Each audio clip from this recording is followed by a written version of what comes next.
এই মুহূর্তে আমি অবস্থান করতেছি দক্ষিণাঞ্চলের সবচেয়ে বড় শহর বরিশালে। কীর্তনখোলা নদীর তীরে লবণ চৌকি গির্দে বন্দরকে কেন্দ্র করে এই শহর তাদের যাত্রা শুরু করে। আপনাদেরকে দেখাবো এই ঐতিহ্যবাহী বরিশাল শহরে কি আছে, ঐতিহ্যবাহী কি আছে। এবং আমার জানা মতে এই বরিশাল জেলার অন্তর্গত বিভিন্ন জায়গায় অনেক রাজবাড়ি আছে। আমি সেই রাজবাড়িগুলোতে ঘুরবো। এই বরিশাল শহরের ভিতরে পুরাতন, ঐতিহ্যবাহী বা পুরাকীর্তি এই টাইপের কি আছে সব জায়গায় আপনাদেরকে নিয়ে যাব। আপনারা যদি বরিশালে আসেন অবশ্যই এখানকার গাড়িগুলোর সাথে যেমন রিক্সা, সিএনজি বা মাহেন্দ্র এগুলোর সাথে ঠিকঠাক মতো ভাড়াটা বলে নিবেন, বুঝে নেবেন। আর একটা জিনিস মাথায় রাখবেন, যে ভাড়া আছে তার থেকে এরা 30 টাকা বাড়ায় আপনার কাছে ভাড়া চাবে। 30 টাকা বেসিক্যালি কিভাবে এটা হয়, আমি তো বরিশালের না, আমি তো চাইলেই বরিশালের মতো কথা বলতে পারি। কথা বললেই তারা বুঝে ফেলে যে আমি বরিশালের বাইরে থেকে আসছি। তো আলটিমেটলি তারা তাদের মতো করে ভাড়াটা চায়। সেক্ষেত্রে তাদের সাথে আলোচনা করে নেগোশিয়েট করে নেই হয় ভালো, নাহলে আপনি করে মনে কষ্ট পাবেন। আর ওনাদের তো কোনো দোষ নেই, ওরা তো বলেই নিচ্ছে ঠিক তা।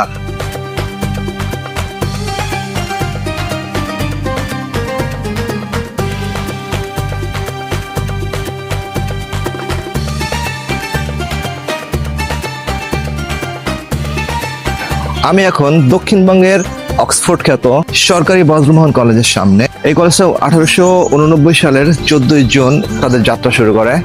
এই সরকারি বজ্রমোহন কলেজের টোটাল স্টুডেন্ট সংখ্যা 27,000 এবং এই কলেজটি টোটাল 60 একর জমির উপরে দাঁড়ায় আসছে। সরকারি বজ্রমোহন কলেজের প্রতিষ্ঠাতা হচ্ছেন অশ্বিনী কুমার দত্ত।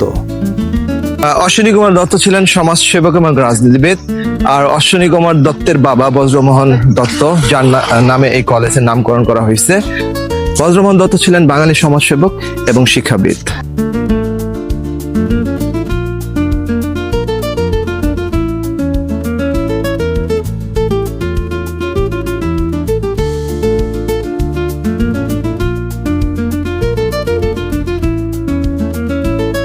আমি অ্যাকচুয়ালি অক্সফোর্ড মিশনের গেটের সামনে দাঁড়ায় আছি, বাট ঢুকতে দিতেছে না, গেটটা বন্ধ। একটা লোক আসছিল, তো সে যেটা বললো সেটা হচ্ছে গিয়ে দেশের সার্বিক পরিস্থিতি নাকি অনেক খারাপ, এই কারণে কি প্রশাসন থেকে তাদেরকে এখানে ঢোকার জন্য, বাইরের কোনো লোককে ঢোকার জন্য নিষিদ্ধ করে দিচ্ছে। তা আমি ঠিক জানি না দেশের পরিস্থিতি কেন খারাপ, কোথায় খ্রিস্টানদের উপরে হামলা হয়েছে, কি হয়েছে না হয়েছে, আমার কাছে কোনো রকম তথ্য নাই। আমার পেছনে আপনারা যে মিশনারিজটা দেখতে পাচ্ছেন, এটার নাম হচ্ছে Oxford mission Epiphany cathedral church. সাধারণত এলাকার লোকজন বা স্থানীয় লোকজন যারা আছে তারা এটাকে অক্সফোর্ড মিশন চার্চ বলেই ডাকে। তো আমি যেখানটায় দাঁড়ানো, এটা আমি একটা রাস্তার মধ্যে একটা সরকারি একটা গাড়ির উপরে দাঁড়ায় আছি, রাস্তার কাজ করে। বেসিক্যালি ওইখানে আজকে আমাকে ঢুকতে দিতেছে না, বিকজ অফ দেশের পরিস্থিতি নাকি অনেক খারাপ। 1800 শতকের গোড়ার দিকে, প্রথম দিকে তো নদীবন্দর, প্রাচীন বরিশাল নদীবন্দর কিন্তু অনেক প্রাচীন নদীবন্দর। এই নদীবন্দরকে অনেক খ্রিস্টান মিশনারিকে আকৃষ্ট করে। ফলশ্রুতিতে যেটা হয়, ইংল্যান্ড ভিত্তিক অ্যাংলিকান মিশনারি অক্সফোর্ড মিশন 19 শতকের শেষের দিকে এই অঞ্চলে তাদের যাত্রা শুরু করে এবং 1985 সালে ব্রাদারহুড অফ এফিবিয়ান গঠন করে। 1902 সালে ব্রাদারহুডের পাশাপাশি কাজ করার জন্য ফাদার স্ট্রং এর নির্দেশনায় বরিশালে একটি সিস্টারহুড গঠন করা হয়। তাদের এখানে একটি ইংরেজি বোর্ডিং স্কুল আছে, খ্রিস্টান যুব হোস্টেল আছে, একটা এতিমখানা আছে, একটা প্রাথমিক বিদ্যালয় আছে এবং একটি চিকিৎসা কেন্দ্র এখন আছে। ভাই আমাকে 10 মিনিট সময় দেন। হ্যাঁ কি হয়েছে ভাই, এটার মধ্যে কি সোনার রত্ন, হীরা জহরত আছে? আমাদের এখানে একটা ছোট ভাই আছে, ও যদি আসে তাহলে হয়তো ঢুকতে পারবো, কিন্তু আনফরচুনেটলি ও আসছে, কিন্তু এখানকার রুলসটা এখন একটু হার্ড লাইনে চলে গেছে, কড়াকড়ি হয়ে গেছে। এখানে কোনো অবস্থাতেই ঢোকা যাবে না। আগে দর্শনার্থীদেরকে ঢুকতে দিত, এখন আর ঢুকতে দিবে না। এখন ও বললেও না। আর সিকিউরিটিকে ওই পাশে একবার রিকোয়েস্ট করছে গেটে, এই পাশে অনেক কথাই বললাম, আপনারা তো দেখছেনই। সো কোনো উপায় নাই, তো আর কিছু করার নেই। আজকে এখান থেকে এখন চলে যাব। তো ছোট ভাই তোমাকে অনেক ধন্যবাদ, ঠিক আছে, তুমি অনেক ট্রাই করছো। বোম্বাই মরিচ কখনো শুকাইতে দেখছেন? দেখেন বোম্বাই মরিচ শুকাইতেছে, কি গ্রান, ওয়াও।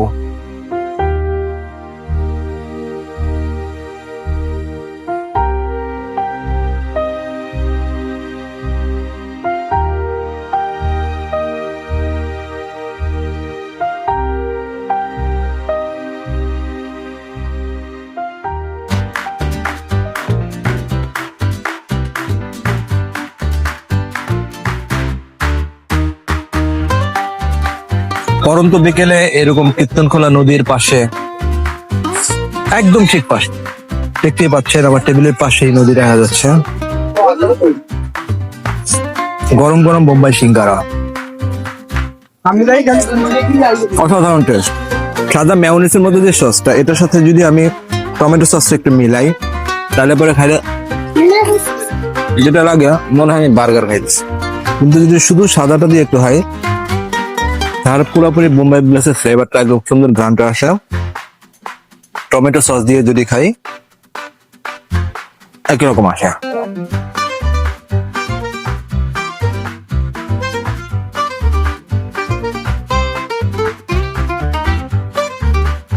আমি যে রাস্তা দিয়ে হাঁটতেছি এটা হচ্ছে কি ফকিরবাড়ি রোড। এই সামনে হচ্ছে এই রাস্তার মোড়টা, আর রাস্তার শেষের দিকে এগিয়ে যাচ্ছে, ইন্ডিং পয়েন্টে এগিয়ে যাচ্ছে। ঠিক পেছনেই হচ্ছে গিয়ে রাধুনী হোটেলটা। আমার পেছনে আপনারা যে রাস্তাটা দেখতে পাচ্ছেন, এটা হচ্ছে বিশিষ্ট ক্যাপ্টেন জাহাঙ্গীর সড়ক, আর এটাকে সদর রোড বলে। এর ঠিক পেছনে হচ্ছে গিয়ে বনফুলের যে শোরুমটা আছে, এই বনফুলের শোরুম থেকে বেসিক্যালি রাস্তাটা এদিকে শুরু হয়েছে। এখানে সামনে আগাইলে হচ্ছে গিয়ে আপনারা কি বলে এটাকে, ওই রাধুনী হোটেলটা দেখতে পাবেন। আমার বাম পাশে আপনারা যে পুকুরটা দেখতে পাচ্ছেন, এটা একদম বরিশাল নগরীর ভিতরে, এটাকে বিবির পুকুর বলে। এটার একটা লম্বা চূড়া ইতিহাস আছে, সেই ইতিহাসটা আমি আপনাদেরকে বলবো। তার আগে যেটা বিষয় সেটা হচ্ছে কি, এই পুকুরের চতুর্দিকে এরকম গ্রিল দিয়ে আটকানো, আর হচ্ছে গিয়ে এই সাইডটায়, মানে আমি এখন যে সাইডটা আছে আপনাকে একটু দেখাই, এই পাশটায় রাস্তা। এইখানকার ফুটপাথের উপরে কোনো দোকানপাট নেই, একদম পরিষ্কার। এবং আমার পেছনে আপনারা দেখতে পাচ্ছেন সুন্দর লাইটিং, হ্যাঁ লাইটিং এর ব্যবস্থা করছে, ভালো লাগে। এখানে প্রচুর মানুষজন আসে, কিন্তু বিষয় হচ্ছে এই পুকুরের দক্ষিণ পাশ এবং উত্তর এবং হচ্ছে গিয়ে পূর্ব, এই তিনটা সাইডে প্রচুর পরিমাণে স্ট্রিট ফুড পাওয়া যায়। এই বিবির পুকুরের অবস্থানটা হচ্ছে বরিশাল নগরের প্রাণকেন্দ্রে। এটা একটা কৃত্রিম জলাশয়। পুকুরটা শতবর্ষীয় পুরনো। বেসিক্যালি 19 শতকের শেষের দিকে এখানে উইলিয়াম কেরি নামে যে ব্যক্তি ছিল, ওনার পালিত সন্তান যার নাম হচ্ছে জিনাত বিবি। তো জিনাত বিবি হচ্ছে কি স্থানীয় লোকজনের পানির কষ্ট নিরসনের জন্য এই পুকুরটা খনন করে। পুকুরটা হচ্ছে গিয়ে 1850 ফুট লম্বা, আর 400 ফুট হচ্ছে গিয়ে পাশে। আমার পেছনে যেটা, এই আমি যে সাইডটা দাঁড়ানো আছি, এটা হচ্ছে গিয়ে পুকুরের দক্ষিণ সাইড, আর হচ্ছে গিয়ে আমার পেছনে যে সাইডটা আছে এটা হচ্ছে গিয়ে পুকুরের উত্তর দিক, আর এই দিকটা যেটা হচ্ছে এটা হচ্ছে গিয়ে পুকুরের দক্ষিণ দিক। তো বেসিক্যালি যেটা হয়েছে সেটা হচ্ছে গিয়ে এই তিন সাইডটার মধ্যে প্রচুর পরিমাণে স্ট্রিট ফুডের এখানে শপ আছে। আপনি সন্ধ্যার পরে এই পুকুরের পূর্ব দিকটা দিয়ে, পূর্ব পার্টটা দিয়ে যখন হাঁটবেন, তখন ঠিক মাঝামাঝি জায়গায় এখানে একটু ভিতরের দিকে একটা শপ আছে। সেটা আপনাদের একটু দেখায়। আমার পেছনে আপনারা যে শপটা দেখতে পাচ্ছেন, এখানে হচ্ছে বেসিক্যালি কাবাব এবং রুটি বিভিন্ন পাওয়া। আমি যে চায়ের দোকানটার কথা আপনাকে বলছিলাম, সেটা অল্প একটু সামনেই আছে, আমি সেখানে যাচ্ছি। কিন্তু আপনাদেরকে একটা জিনিস না দেখাইলেই না। আপনারা দেখেন, আমরা এই সুন্দর স্থাপনা বাংলাদেশের আনা থেকে আনাচ্ছে, যেখানে যত স্থাপনা আছে, আমরা কি কোনো স্থাপনা এরকম পরিষ্কার পরিচ্ছন্ন এরকম রাখতে পারছি? Just look at the scenario, কি অবস্থা। এটা বেসিক্যালি পুকুরের একদম পূর্ব দিকে মাঝামাঝি অপোজিটে এখানে যে চায়ের দোকানটা আছে। আমি সেদিন এসে চা খেয়ে গেছিলাম। ও অনেক ভালো ভালো চা বানায়, কিন্তু বেশি ভালো চা আমি খাই না, আমি নর্মাল চা খাইতে পছন্দ করি। কি চা দিচ্ছ? রেগুলার চা, দুধ, চিনি আর পানি, শেষ।